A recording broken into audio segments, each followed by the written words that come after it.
बिस्मिल्लाहिर्रहमानिर्रहीम। नाजरीन, programme neutrals की अगली किस्त के साथ टोरंटो से मैं हूं साकिब अली साजिद, और अमेरिका से मेरा साथ दे रहे हैं डॉक्टर जुल्करनैन साजिद। हमने इस प्रोग्राम के इब्तदाई हिस्से में तो नाजरीन पाकिस्तानी सियासत पर और करंट अफेयर पर बात की थी, मगर इस वक्त पाकिस्तान का जो सबसे सुलगता हुआ मसला है जिसने हमारे अमन आमा को, लॉ एंड ऑर्डर की सूरत को शदीद खराब किया हुआ है, वो है पाकिस्तान में टेररिज्म। पाकिस्तान में यकदम टेररिज्म में शदीद इजाफा हो गया है। तरह तरह की बातें हैं। कुछ कहते हैं कि जी राह करवा रहे हैं, कुछ कहते हैं सीए करवा रही है, कुछ कहती है पाकिस्तान आर्मी की अपनी कंस्पिरेसी वॉर है और उनके अपने ही लोग ये कर रहे हैं। इसमें 100 तरह की थ्योरी है, क्या सच है क्या झूठ है, ये तो हम इस प्रोग्राम में इसको खंगाल के निकालेंगे।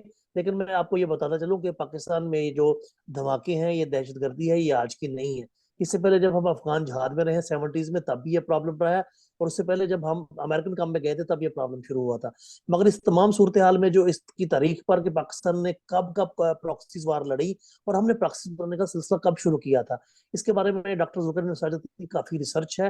मैं सीधा उनके पास चलूंगा, क्योंकि हमने आज के प्रोग्राम में जो हमने 3 चीजों को कवर करना है। एक, ये प्रॉक्सी वार्स पाकिस्तान आर्मी ने कब शुरू की, इनका मोटिव्स क्या था, और ये कहाँ कामयाब हुई, कहाँ नाकाम हुई। और उसके बाद 9/11 के बाद क्या हुआ कि हम जिनकी प्रॉक्सी वार हम लड़वा रहे थे, हम उल्टा उनके खिलाफ हो गए। और उसके बाद अब जो ताजा तरीन सूरत हाल है, उस वक्त अब पाकिस्तान आर्मी और उसके जनरल्स कहाँ खड़े हैं और वो क्या करने जा रहे हैं। जी डॉक्टर जुल्करनैन, मुझे ये बताइएगा कि पाकिस्तान आर्मी की जो प्रॉक्सीज वार है, उसके बारे में आप क्या जानते हैं, क्या आपकी तहकीक, क्या कहते हैं आप। हाँ जी। थैंक यू साकिब साहब। अगर हम पाकिस्तान की हिस्ट्री देखें, ये जो है प्रॉक्सीज वार पाकिस्तान में 1947 से स्टार्ट हो गई थी। अक्टूबर 1947 में जब पाकिस्तान ने जो है कश्मीर पे हमला किया और जो है अपना ट्राइबल एरिया के कुछ कबाइल ने पाकिस्तान आर्मी का साथ दिया, तो वहां पे हमने आज़ाद कश्मीर को इंडिया से आज़ाद करवाया। उसके साथ ही इन ट्राइब जो हैं ये ट्रेंड नहीं थे, जिन्होंने वहां पे कत्लो गारत की, कुछ रेप के केसेस भी सुनने में आ रहा है। अगर आप जाएं ऑनलाइन तो आपको ये बहुत ज्यादा मालूमात मिल जाएगी इसके बारे में। फिर आगे ये अनट्रेन लोगों को हमने अपने साथ आर्मी ने इस्तेमाल किया, उसके बाद हमने इनको छोड़ दिया। फिर हमने इनको फिर हम चले जाते हैं 1947 से आगे 1971 की वार हुई। 1971 की वार में हम देखें तो हमने क्या किया, हमने फिर प्रॉक्सी वार लड़ी। जाए हमने अपनी आर्मी इस्तेमाल करने के, हमने कुछ कॉलेजेस कुछ यूनिवर्सिटी के स्टूडेंट को इन्वॉल्व किया, जिसमें अल बदर थी, अल शमस थी। जब भी सरेंडर करते हैं वो कुछ शराइत की बिना पे होता है। ये नहीं कि आप जब सरेंडर कर दें और अपनी फौजियों और अपने जो साथी हैं उनको छोड़ के आ जाएं अल्लाह के आसरे पे, तो ठीक है। इन्होंने जब सरेंडर किया तो उन्होंने कोई कंप्रोमाइज नहीं किया, कोई एग्रीमेंट नहीं किया। तो वो बाद में लोग अपने ही हाथों, जो बदर के और शिबर के लोग थे, उनको मकामी लोगों ने कत्ल किया। तो अभी तक जो है, अभी देखें रिसेंटली 2020 में 2021 में उनको फांसियां दी गई हैं, जिसमें मुल्ला अब्दुल कादर थे, दूसरा मतीउर रहमान थे, निजामी थे। इनको 70 और 80 ईयर्स की एज में हॉस्पिटल से निकाल के इन्होंने फांसियां दी हैं। फिर आ जाए 71 से आगे आ जाए जहादी कश्मीर पे, जो 80s का दौर था। 80s के दौर में क्या हुआ कि जी आपको हर गली मोहल्ले में आपको जहादी तंजीमों के आपको बैनर मिलेंगे, पफलेट मिलेंगे, आपको पोस्टर मिलेंगे। हर मस्जिद में सुबह के टाइम हम जब नमाज पढ़ने जाते थे तो कुछ जी कश्मीरी मुजाहिदीन आए हुए हैं जी, उनकी मदद करें, उनकी मदद करें। उसको वो एक एक हाइप क्रिएट हुई हर घर में। हम देखते थे कि जी टीवी ड्रामा सीरियल आ रहे हैं अपना पाकिस्तान टेलीविजन पे जी कश्मीर से रिलेटेड। ठीक है, उसके बाद हम देखें रैलियां निकल रही हैं कौमी सतह पे। पाकिस्तान टीवी पे एक बुलेटिन चलता था 5 बजे। अब मुझे नहीं पता कि पीटीवी पे वो कश्मीरी बुलेटिन चलता है या नहीं जी जी, चलता। कश्मीरी कश्मीरी न्यूज के नाम से चलता था, बिल्कुल चलता अब था। चलता था, अभी भी ठीक है। शायद उसमें चलता हो। वो सारा का सारा वो था, आज़ादी कश्मीर के साथ लिंक करते थे कि जी हम कश्मीर की आज़ादी को सपोर्ट करते हैं, उसकी फ्रीडम मूवमेंट को सपोर्ट करते हैं। यकदम क्या हुआ है कि 99 में जब कारगिल की जंग हुई है, ठीक है, वो कुछ जर्नलों का प्लान था जिसमें मुशर्रफ था और कुछ आईएसआई के जर्नल थे। लेकिन मुशर्रफ कहता है कि मुझे नहीं पता था, जब ये कार्रवाई हो गई तो उस वक्त मुझे इन्वॉल्व किया गया है। तो उसमें आप देखें कि पाकिस्तान का जो टोटली जो कश्मीर का था वो कारगिल जंग की वजह से मुतासर हो गया। फिर वहां पे हमने क्या किया कि जी वो जंग हारे हैं, हम कारगिल की जंग हारे हैं। जब उसके में हमारे कुछ इलाके भी गए हैं जो अभी तक हमें जो पाकिस्तान आर्मी और ये जो हमें डिफेंस के अदारे हैं हमें बता नहीं रहे कि कौन सी चोटियां हमने उस जंग में हारी और कौन सी चोटियों पे उन्होंने मजीद हमने विड्रॉ किया। ठीक है, वो फिर नवाज शरीफ के अंदर डले और वो गए और सारी जी जी, चीजें उसमें वो सेटल हुई। टाइगर हिल अभी भी इंडिया के पास है, और उसके अलावा तीन चार जो हिल है वो हमारे पास है, लेकिन टाइगर हिल्स में मेन थी जिसपे जो हमारे जो हाँ कैप्टन कर्नल शेर खान शहीद थे, वो टाइगर हिल पर शहीद हुए थे, और उन्होंने टेक ओवर कर ली थी, मगर बाद में इंडियन आर्मी ने तो वो टेक ओवर कहने वापस का ले लिया था। साकिब साहब ये मसला है कि हमने आपके कहने का मकसद ये सारी है वो कश्मीर काद को नुकसान पहुंचाया इन कि प्रॉक्सीज हमने वार में, कि फिर आपके आगे कहने का हम। मकसद ये है कि आप डॉक्टर, आपके कहने का मकसद ये है कि पाकिस्तान आर्मी ने 48 में, इवन 71 में हमने, आपने बताया कि हमने प्रॉक्सीज वार यूज की, और अभी भी आपको पता है बड़ा अफसोसनाक फैक्ट है, हमारे बयान करते भी शर्म आती है, ढाका में इस वक्त सबसे बड़ी जो तोयफों की मार्केट है वो बिहारी मार्केट है। कौन से बिहारी? जो पाकिस्तान की मोहब्बत में 71 से वहां पर स्टक है, जिनको हम यहाँ ला नहीं सके, वो वहां फंसे हुए हैं। मगर ये एक टॉपिक अलग मौजू का हामिल है, इस पर इससे ज्यादा इस वक्त गुफ्तगू नहीं कर सकता। और फिर 1988 में जो हमने शुरू किया, जहाद कश्मीर की मूवमेंट शुरू हुई, और ये 99 तक आपने लेकर गए हैं कि कारगिल की वार तक पाकिस्तान आर्मी प्रॉक्सीज यूज करती रही। हमने टेररिस्टों को, डाकुओं को, चोरों को ट्रेनिंग देकर, वेपन देकर हमने उनको ट्रेन कर दिया, और बाद में जब वो इस्तेमाल में नहीं रह जाते थे, हमने ये भी देखा कि वही ट्रेन जो मिलिटेंट थे वो कहीं डाका डाल रहे हैं बैंक में, कहीं वहां पर एतवार की वारदातें कर रहे हैं, कहीं सेक्टेरियन वायलेंस। 90s में मेरा बचपन पूरा सेक्टेरियन वायलेंस देखते हुए गुजरा है। मगर उसके बाद जो सबसे की क्वेश्चन ये है, 9/11 होता है। 9/11 होता है, रिचर्ड आर्मिटेज पाकिस्तान को, जन्म शर्फ को धमकी देता है, पाकिस्तान अपना स्टांस 180 डिग्री पर टोटल चेंज कर लेता है, रातों रात जो मुजाहिदीन है वो दहशतगर्द बन जाते हैं। उस पर आप क्या कहते हैं? फिर क्या हुआ था, और क्या उसके बाद एक नया तमाशा शुरू हो गया? जी डॉक्टर। हाँ जी, उसके बाद देखेंगे हमने ये तय कर लिया कि जी हमने कुछ बेसिस देनी है, जिसमें शमस बेस बड़ी फेमस है, जिसमें कोहाट की बेस इस्तेमाल की गई। ठीक है, उसके बाद इन्होंने फिर प्रॉक्सी वार लड़ी। ठीक है, उसमें कुछ इन्होंने सपोर्ट किया मकामी तालिबान को, कुछ किया उधर अफगानी तालिबान को। ठीक है, इसमें ज्यादातर जो अहम रोल प्ले किया था वो किया था जो 79 पाकिस्तान की तरफ में। से हक्कानी नेटवर्क को पाकिस्तान आर्मी ने सबसे ज्यादा सपोर्ट किया है, जो शुमाली वजीरिस्तान में हक्कानी जी जी, नेटवर्क था, उसमें हकानी नेटवर्क में जो अकोड़ा जो खटक वाले जो। अखोरा कटक में बहुत ज्यादा फॉरेनर थे, जो स्टूडेंट थे। अखोरा कटक में ये मौलाना हकानी के जो स्टूडेंट थे, जिसमें ताजिक थे, उज़्बेक थे, जी जी, सऊदी थे, चेचन थे। सूडान, चचन थे। वो सेटल हो गए थे अफगान वार में।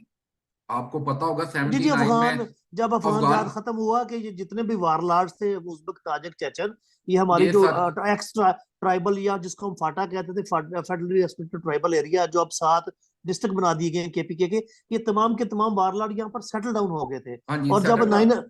9/11 के बाद आपने, चूंकि वहाँ आइलैंड गैस में भी काफी अच्छा ट्राइबल एरिया में आप एक्सप्लोरेशन पे काम करते हैं गवर्नमेंट पाकिस्तान के साथ, आपने कबायली मिशीरान को लाके वो करीब से देखा।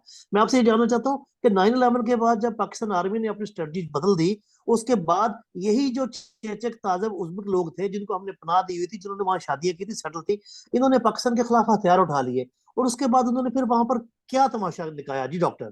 जी, पाकिस्तान के खिलाफ ऐसा हथियार नहीं उठाए, क्योंकि जो मकामी लोग थे, जो टीटीपी के लोग थे, ये इन्होंने फिर ये एजेंट का किरदार अदा किया। सीआईए को ये लोग मुखबरियां करते थे, लोगों को हिंट देते थे, कोई इंस्ट्रूमेंट जो आपको पता है कि गैजेट थे, वो जी जी, वो इनके घरों। ड्रोन अटैक होता ही सिम की लोकेशन के जरिए है। हाँ जी। ऑब्वियसली कोई लोकल पश्तून किसी तालिबान के घर, किसी ताजिक, उज़्बेक, चेचन के घर कोई सिम फेंकता था तो वहां पर ड्रोन आता था ना। कहने का मतलब है कोई लोकल बिकता था तो वहां पर गैर मुल्की मारा जाता था। हाँ जी, वो फिर इन्होंने इसी तरह जो ताजिक थे वो तकरीबन ऑलमोस्ट इन स्ट्राइक्स में खत्म हो गए, वो चले गए कुछ दोबारा अफगानिस्तान में, जो तालिबान के साथ मिले। फिर असल में जो मेन मसला है वो है यहाँ पे जो लोकल ट्राइब्स हैं, हमारे लोकल ट्राइब्स हैं, आपको पता होगा मसूद ट्राइब है, जो मेन अभी ककरारा भी के पाकिस्तान आर्मी की जो मेन लड़ाई है वो मसूद और वजीर से ही है, शुमाली वजीरिस्तान में वजीर जो है, सबसे उसमें ज्यादा। मरवत है। लेकिन इन ट्राइब में जो सबसे ज्यादा है शनवारी, जो बड़ा लेकिन वो इस वार में शामिल नहीं है, लेकिन वो बिजनेसमैन है।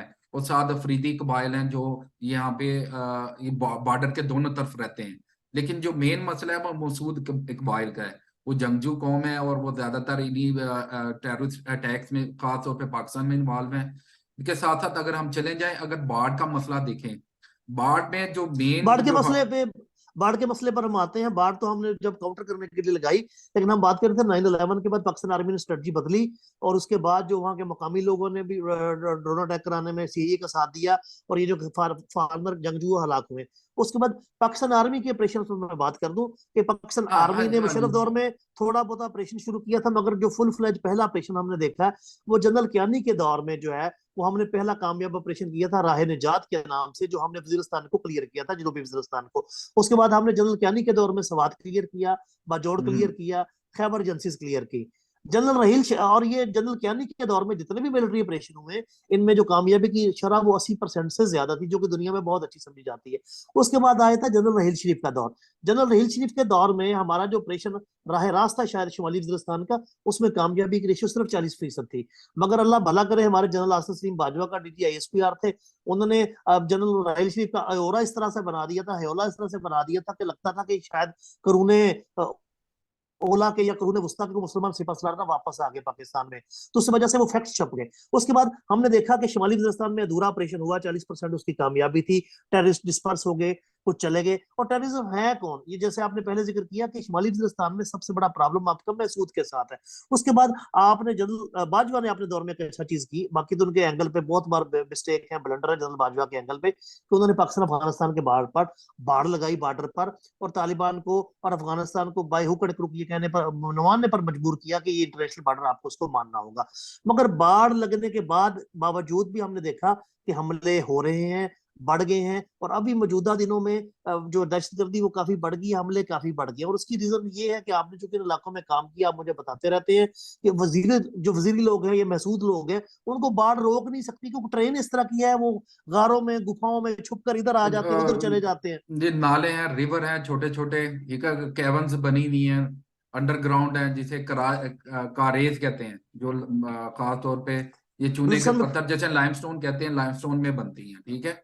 वो क्रेज है, उसमें आप छुप जाएं तो आपको पता नहीं चलता, अगर आर्मी ऊपर मूवमेंट हो रही है, ड्रोन है या आपके एयर जेट हैं, तो वो आपको आइडेंटिफाई नहीं कर सकते उनको, ठीक है। दूसरा, अगर साकिब साहब देखें, अगर अगर किसी भी टेररिस्ट एक्टिविटीज के लिए आपको फाइनेंस चाहिए, मेन आपकी नजर में कौन मेन फाइनेंसर है इन टेररिस्ट के? इनको इंडिया से मिल रहा है, या कोई और मुसाद है, या कोई और एजेंसी है? इनको डॉक्टर, इनको इंडिया भी पैसे देता है, सीआईए पैसे देता है। उससे पहले जब मैं क्राइम रिपोर्टिंग करता रहा हूँ, बेसिकली ये जो टीटीपी क्या थी, ये टेररिस्ट लोग थे, ये बैंक लूटते थे, रैंसम में अगवा बड़े तवान की वारदातों में मुलव्वस थे, और उसके अलावा भत्ता भी लेते थे। भत्ता ये अभी भी ले रहे हैं, लेकिन अभी इनको जो हम्म। मेन फाइनेंसिंग है वो सीआईए और इंडिया कर रही है। और अभी राह ने, आपको पता है, ये जो बलोच टेररिस्ट है और टीटीपी, इनका लिंक भी करवा दिया, वो ज्वाइंट उनको ना पाकिस्तान में हमने इसलिए देखा है कि बलोचिस्तान में और केपीके की पश्तून बेल्ट में जो टेररिस्ट अटैक है वो बहुत ज्यादा बढ़ गए हैं। और इसकी, जैसे कि आपने बार बार जिक्र किया अपनी सदी गुफ्तगू में, कि इसमें जो सबसे बड़ा प्रॉब्लम रहा है वो हमारी पाकिस्तान आर्मी की कॉन्स्पिरेसी वार्स का रहा, क्योंकि हमारी जो प्रॉक्सी वार्स थी उनकी वजह से हमने कभी भी उनके खिलाफ वो नियत से एक्शन नहीं लिया टेररिस्टों के खिलाफ, जो लिया जाना चाहिए था, और जिसका खमियाजा हमने बहुत बुरी तरह से भुगता। जी साकिब साहब, इसमें मैं ऐड कर दूं, अगर आप देखें तो इंडिया या आप वो एक चलें, हमें उसके शवाहिद नहीं है, जो ज्यादातर इनके फाइनेंसर हैं वो लोकल लोग ही हैं। जैसे वो, जी जी। क्योंकि अफगान और पाकिस्तान बॉर्डर के साथ जितनी भी ट्रेड होती है, जो इलीगल स्मगलिंग होती वो है ड्रग, स्मगलर लोग और हैं वो भाई, बाढ़ लगने भट्टा से देते हैं, वो भट्टा बाढ़ देते हैं बाढ़ कहीं लगने ना से उनकी रोटी बंद हो गई है ना, बाढ़ लगने से उनकी रोटी बंद हो गई है। वो बाढ़ को उखाड़ने के लिए, आर्मी को परेशान करने के लिए और टेररिज्म को, वो हर मुमकिन कोशिश कर रहे हैं कि उनका किसी तरह से स्मगलिंग का सिलसिला शुरू हो सके। हाँ जी। दूसरा, ये जो मफरूजा है ना जी, वर्दी के पीछे दहशतगर्दी, इसमें कुछ हकीकत भी है। अगर आप देखें इन बॉर्डर के अलोंग, अगर आप ये ड्रग की स्मगलिंग, और दूसरा जो इलेक्ट्रॉनिक्स है और जिसमें कपड़ा है, इसको अगर रोकना चाहते हैं, तो ये पाकिस्तान आर्मी और जो सिक्योरिटी फोर्सेज हैं, इनकी इजाजत के बगैर नहीं हो सकता, ठीक है। बिल्कुल नहीं हो और सकता जी। मैं क्योंकि इसमें गाड़ियों मैं तक के इंजन, गाड़ियां भी ये आती, गाड़ी भाई खाली गाड़ियों ट्रांसपोर्ट के होती इंजन हैं। नहीं, बड़ी बड़ी गाड़ियां आती है। और मैं आपकी डॉक्टर बात में ऐड कर दूं, मैंने खुद देखा है, और आईएसपीआर में ये बातें आम रही हैं कि जितने भी एफसी में अफसर पोस्ट होते हैं ना, केपीके में और बलूचिस्तान में, इनके पाकिस्तान आर्मी के अफसरों की अक्सरियत, तो मैं नहीं कहता ईमानदार लोग भी हैं, लेकिन उसमें कई कई अफसर जो हैं उन्होंने बहुत माल कमाया है इसमें से, इसमें बहुत माल है। इसमें जो रेट चलता है, वो ये कहा जाता है कि जो पाकिस्तान आर्मी का मेजर पोस्ट होता है वेस्टर्न बॉर्डर पे, वो 5 से 7 करोड़ रुपया महीने की दिहाड़ी लगा लेता है आराम से, ये रेट निकलता है वहां पर महीने का। और जी, जी यही तो मेन रीजन है। अगर ये मफरूजे को हम लेके चलें, और लोकल लोगों का भी यही कंसर्न है कि जो हम दो दो जगह पे उनको भत्ता देना पड़ता है। एक तो पहले उन्हें ये बॉर्डर पे जो सिक्योरिटी फोर्सेज है उनको भत्ता देना पड़ता है, दूसरा फिर टीटीपी को देना पड़ता है। वो कहते हैं अगर हमने फोर्सेज को देना है या टीटीपी को देना है, इस बाढ़ को खत्म कर दी जाए, तो हम एक तरफ तो एक एलिमेंट को तो देने के काबिल हों, और दूसरा ठीक है। अब देखें कि बहुत बड़े बड़े प्रोटेस्ट हुए हैं जिसे लीड किया है जमात इस्लामी के सेनेटर मुश्ताक अहमद ने, और जो मंजूर पश्तीन है पीटीएम के लोगों ने, कि जी ये हम यहाँ पे पख्तूनों का खून को रोका, अमन चाहते हैं हम लोग। लेकिन इसके साथ साथ उसमें अगर देखें, मैं मंजूर पश्तीन वाली आपकी बात से मुत्फिक नहीं हूँ। मंजूर पश्तीन तो बेसिकली खुद सीआईए के पे रोल पे है, वो अमन नहीं चाहते, वो तो तमाशा चाहते हैं। और दूसरी तरफ से इधर से हमारे एंगल पे भी बहुत ब्लंडर रहे हैं कि हमने कभी भी जो है जनरल टेररिस्ट हैं उनको उस तरह से कला कमा नहीं किया, ना वैसे उनके खिलाफ फुल फ्लैज ऑपरेशन किया है। हमारी कोई अपनी कमजोरियां रही हैं, और सबसे बड़ी बात हमारी अपनी प्रॉक्सीज वार थी, हमारे वो हम्म, एसेट्स थे, हमने उनको रखना होता था। लेकिन हम्म, मेरा ख्याल अब ये वक्त आ गया है, और जो मैं सुन रहा हूँ कि शायद पाकिस्तान आर्मी एक फुल फ्लैज ऑपरेशन करने जा रही है। आपको मैं ये बता दूं कि जनरल बाजवा ने अपने दौर में एक ऑपरेशन किया भी था। जनरल बाजवा के दौर में एक ऑपरेशन हुआ था जब हमने बॉर्डर की तरफ पूरा गांव उड़ा दिया था टीटीपी का। अनफॉर्चुनेटली उस कोलैटरल डैमेज में खवातीन और बच्चे भी मारे गए थे, बड़ा एहतजाज हुआ था, चार हम्म, पांच सौ बंदे मारे गए थे। अभी भी पाकिस्तान आर्मी को जो फुल फ्लैज ऑपरेशन से चीज रोकती रही है वो कोलैटरल डैमेज है। क्योंकि हम्म, तालिबान सबसे जो बड़ा ट्रिक यूज करते हैं ना ऑपरेशन में अपने खिलाफ, वो फ्रंट फुट पे ले जाते हैं औरतों और बच्चों को, क्योंकि वो हम्म, इकट्ठे रहते हैं। अगर आप ड्रोन मारेंगे, मिसाइल मारेंगे, तो ऑब्वियसली कोलैटरल डैमेज में बच्चे और औरतें मारी जाएंगी। और लेकिन हम्म, अभी मैं जो सुन रहा हूँ कि पाकिस्तान आर्मी ने आर्टिलरी रेजिमेंट्स मूव कर दी बॉर्डर के गिर्द, ड्रोन्स भी मूव हो गए हैं। और पाकिस्तान आने वाले दिनों में, जैसे कि हम पहले बात कर रहे थे कि राह ने इकट्ठा कर दिया बलूचिस्तान के टेररिस्टों को और टीटीपी को, उसके खिलाफ Pakistan army full scale operation करने जा रही। सुनना ये आ रहा है कि इस बार पाकिस्तान अफगानिस्तान के अंदर pinpoint laser guided munition यानी लेजर गाइडेड मिसाइल यूज करने जा रहा है, और ड्रोन यूज करने जा रहा है। और प्लान ये है कि इस बार इनको मुकम्मल जड़ से उखाड़ दिया जाएगा। हाँ और जी, टेररिस्टों के खिलाफ एक प्रॉब्लम हमारा और भी रहा है, पॉलिटिकल विल का। वो स्पेशली हमने इमरान खान साहब के दौर में देखा। हालांकि आपको पता है कि मैं इमरान खान साहब को लाइक करता हूँ, लेकिन खान साहब के दौर में हमने जो मुज़ाकरात का डोंगर चाहे ना, हम तालिबान से मुज़ाकरात कर रहे हैं, मुज़ाकरात कर रहे हैं, मुज़ाकरात कर रहे हैं, इस दौरान उनको रीऑर्गेनाइज होने में और रिग्रुप होने में भी मदद मिली है। इस पर आप क्या कहते हैं? और मेरा ख्याल जी जी अभी देखें कि जो रिसेंट जो है ये टीटीपी के जो सरबराह बने हैं नए, मुफ्ती नूर वली, इसके इनके हाथ पे बैठ की है जनाब मजार बलोच ने। ये ग्वादर का एक ग्रुप है, जी जी, जो बलोच लिबरेशन आर्मी का। ठीक है, कीच की इसने तरफ तुर्बत डिवीजन में बहुत एक्टिव है हाँ ये। जी, जी जी तुर्बत और ग्वादर डिवीजन में ये काम करते हैं। तो इन्होंने मुफ्ती नूर वली के हाथ पे बैत की है, और ये इकट्ठे कार्रवाइयाँ करेंगे बलूचिस्तान में और ये केपीके में। तो इसके साथ साथ अगर हम आगे चले जाएं, तो आगे तालिबान जो है वो उनका जो मेजोरिटी इनकी लीडरशिप है वो अभी तक अफगानिस्तान में सेटल है। हालांकि अगर जी आप जी, देखें बिल्कुल जब बिल्कुल। हम यही समझ रहे थे कि जब पाकिस्तान आईएसआई ने तालिबान रहता है अफगानिस्तान के तालिबान को काबुल पर कब्जा करवा दिया है और अफगानिस्तान को वापस मिल गया, हम यही तो कर रहे थे कि शायद वो हमारे साथ लिहाज करेंगे कि हमने उनको हेल्प किया है, हमने उनकी जंग लड़ी है, अमेरिका के खिलाफ हम लड़ते रहे, उनको सपोर्ट किया है, तो शायद वो ख्याल करेंगे। मगर उन्होंने ख्याल करने की बजाय वो उल्टा हमारे खिलाफ हुए हैं। साकिब, और सुनने में अब ये आ रहा है कि अफगान तालिबान की इजाजत से टीटीपी वहां पर बैठी तो वो पहले इजाजत से थी, लेकिन अभी जो रिसेंट हमले हुए हैं ना केपीके के अंदर और बलोचिस्तान के अंदर, सुनने में ये आ रहा है कि अफगान तालिबान की रजामंदी से हुए हैं। जी तालिबान जो है अभी उन्होंने टेक ओवर किया गवर्नमेंट का।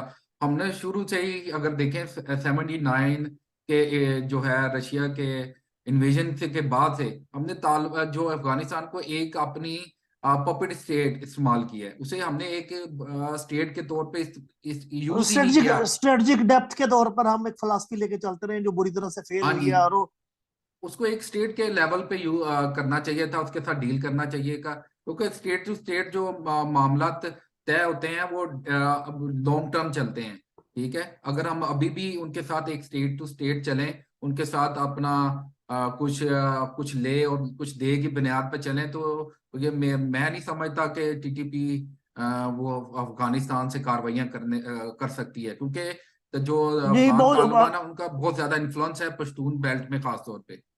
जी, बहुत शुक्रिया डॉक्टर, आपने बड़ी काम की बात की। इसमें समझता हूँ कि पाकिस्तान को ना carrot and stick policy use करनी होगी, और ट्रू सेंस के साथ। पहले तो आप उनको सही लितर मारें, उनके गांव के गांव उड़ा दें, आप लेजर गाइडेड म्यूनिशन यूज करें, और टेररिस्टों को बिल्कुल पदरा कर देना, जिसको पंजाबी में कहते हैं कि बिल्कुल आप इसको प्लेन कर दें। उसके बाद आप कैरेट पॉलिसी यूज करें कि जो वापस आती है उनकी फैमिलीज को खुदा के लिए बलूचिस्तान में केपीके में सेट करें, उनको कोई ट्रेनिंग दें, कोई रिसोर्सेज दें, कोई कारोबार के लिए पैसे दें। और अफगान तालिबान के साथ भी आप कैरेट स्टिक को नियत से यूज करें, तो मैं आपकी बात से एग्री करता हूँ, हम इस मसले से निकल आएंगे। और इसमें ताजा तरीन खबर यही है कि पाकिस्तान आर्मी एक फुल फ्लैज ऑपरेशन करने जा रही है अफगानिस्तान के अंदर, और आने वाले दिनों में हम देखेंगे कि बहुत फुल फ्लैज ऑपरेशन किया जा रहा है। आज का प्रोग्राम इतना ही है। जो हमारा अगला प्रोग्राम होगा वो बहुत एक्सक्लूसिव हम स्टोरी लेके आ रहे हैं, उसमें डॉक्टर जुल्करनैन की अपनी रिसर्च है, कुछ मेरी रिसर्च है, और उसमें हम थोड़ा सा हिंट दे दें कि पाकिस्तान आर्मी के किस जनरल ने अमेरिकन सीआईए को कौन से राज बेचे थे, कितने पैसे लिए थे, और पाकिस्तान एटॉमिक एनर्जी कमीशन के एक इंजीनियर ने सीआईए को कितने पैसे लेके कौन सा राज बेचा था, और पाकिस्तान आर्मी ने अपने जिस ब्रिगेडियर को हैंग किया था, फांसी लगाई थी, उसने क्या राज बेचा था। ये हमारी एक्सक्लूसिव स्टोरी है, आज तक कभी मंजरेआम पर नहीं आई। ये हम स्टोरी इंशाल्लाह कल आपके लिए लेकर आएंगे। आज का प्रोग्राम हमारा इतना ही है, हमें इजाजत दीजिए। डॉक्टर जुल्करनैन का भी मैं शुक्रिया अदा करता हूँ, और नाज़रीन आपसे गुजारिश है कि हमारा प्रोग्राम अगर आपको अच्छा लगे प्लीज इसको सब्सक्राइब करें, शेयर करें, और कमेंट करके बताएं कि कौन सी चीज आप लाइक कर रहे हैं और कौन सी चीज आपको पसंद नहीं आ रही। जी बहुत शुक्रिया। अल्लाह हाफिज।